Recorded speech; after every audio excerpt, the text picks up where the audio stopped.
गुरु नहीं होना भी नहीं आपको, गुरु के होके रहो, वही पर्याप्त है, वही पर्याप्त है, वही काफी है।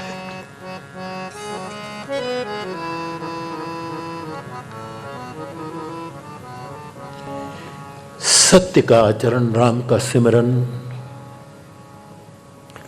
भगवत गीता और मानस का रोज जितना कर पाओ पाठ,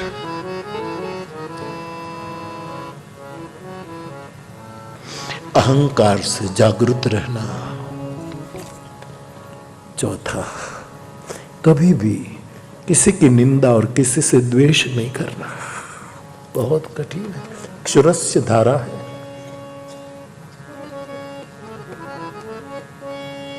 किसी से द्वेष, और इसी सूत्र का मैं विस्तार करता हूं। द्वेष, ईर्ष्या, निंदा, काम, क्रोध, लोभ की तो जरूरत भी है साहब। भले दुनिया काम की जरूरत है जगत के विस्तार के लिए,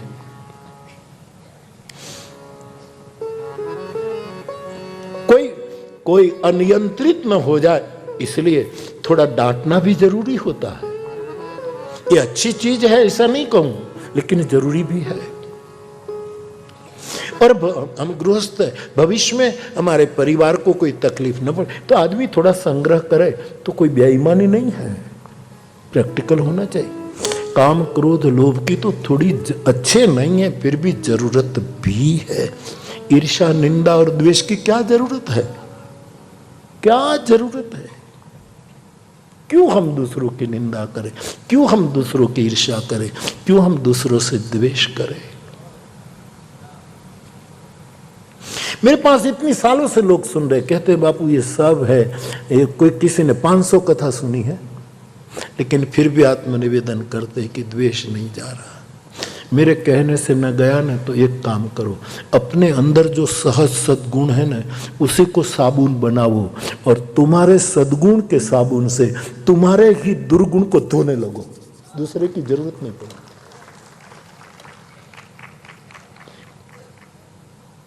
कोई लाइफ बॉय, कोई सनलाइट की जरूरत नहीं, कोई डिटर्जेंट की जरूरत नहीं।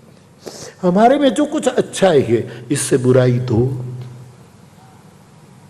ये भी एक उपाय है, उपाय।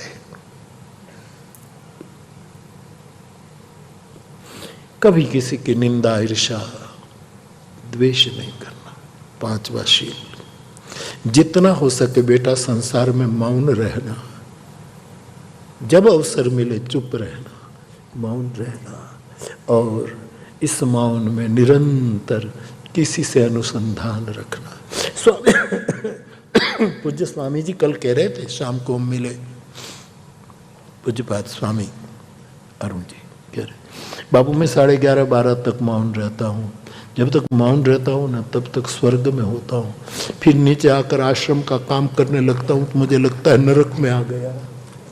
मेरे शब्द नहीं है, मेरे शब्द साक्षी है जो लोग बैठे। मौन, और मौन में अरे कुछ भी ना हो, बिल्कुल मौन हो तो बेहतर, बहुत अच्छी। लेकिन या तो किसी का स्मरण, चलो जिससे शारीरिक नहीं हृदय का प्रेम हो, उसको मौन में याद करो। ये भी एक साधना है। शारीरिक तो मोह होता है, प्रेम थोड़ा होता है। मोह तो देहातीत होता, प्रेम तो देहातीत है, ऊपर ले जाता है। इसका सिमरन, शुभ वस्तु का सिमरन, शुभ वार्ता का सिमरन। तो ये पंचशील हमें सिखाया है, कोशिश कर रहे हैं, जितना कर पाए कोशिश कर पाए। दया गरीबी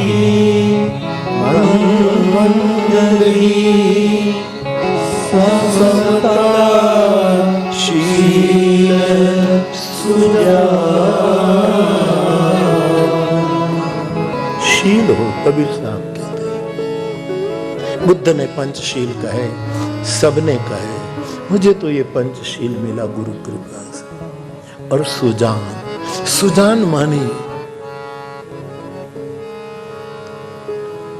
समझदारी, समझदारी। किसी के बारे में तुरंत सर्टिफिकेट मत देना। हमें किसी ने न्यायाधीश नहीं बनाया। समझना, सब अपनी अपनी निजता में है, सब अपना अपना अपना उसमें है, अपनी रुचि है, अपना वो है, छोड़ो। एते लक्षण साधु के करत कबीर तुझा। इतने लक्षण साधु के हैं। तो जो सत्य का कपड़ा पहन करके झूठ निकल गया, तो मेरा मानना यह है कि नग्न सत्य भी नहीं, डूबे रहो हरि में, लेकिन झूठ के कपड़े न पहनो।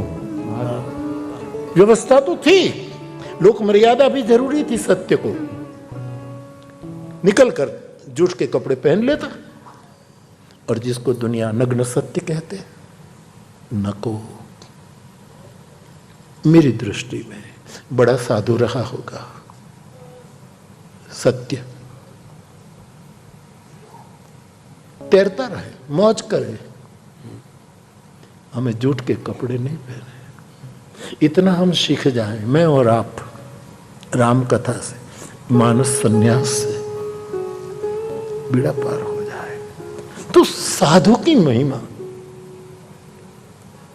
मुझे कहना हो, ये तो मेरे लिए कहना, तो साधु वो है जो योगी है, साधु वो है वो गुरु है, साधु वो है सदगुरु है, साधु वो है हंस है, साधु वो है परमहंस है, साधु तुर्यातीत है, साधु कुटीचक संन्यास है, साधु बहुतक संन्यास है, साधु अवधूत संन्यास। कुटीचक संन्यास का क्या अर्थ? जो कुटिया में रहता है, सीधा अर्थ है शास्त्रों में। कुटीचक मानी कुटिया में रहना, बहुदक मानी सबके दृष्टिकोण को आवकारना कि मेरे लिए क्या जरूरत। बहुदक, दक मानी दृष्टि, ऐसे दर्शन, सार सबसे लेना। ओशो से मिले वहां से ले लो, रामकृष्ण देव से मिले वहां से ले लो, बुद्ध से मिले वहां से। बहुदक उसकी संकीर्ण न हो, नहीं बस इतना ही मैं लेना। मैं बार बार बोल रहा हूं, पहले से बोल रहा हूं आज आपके सामने, कि कई लोग ओशो का पूरा प्रवचन अपनी बोली में डाल देते, लेकिन ओशो का नाम नहीं ले सकते।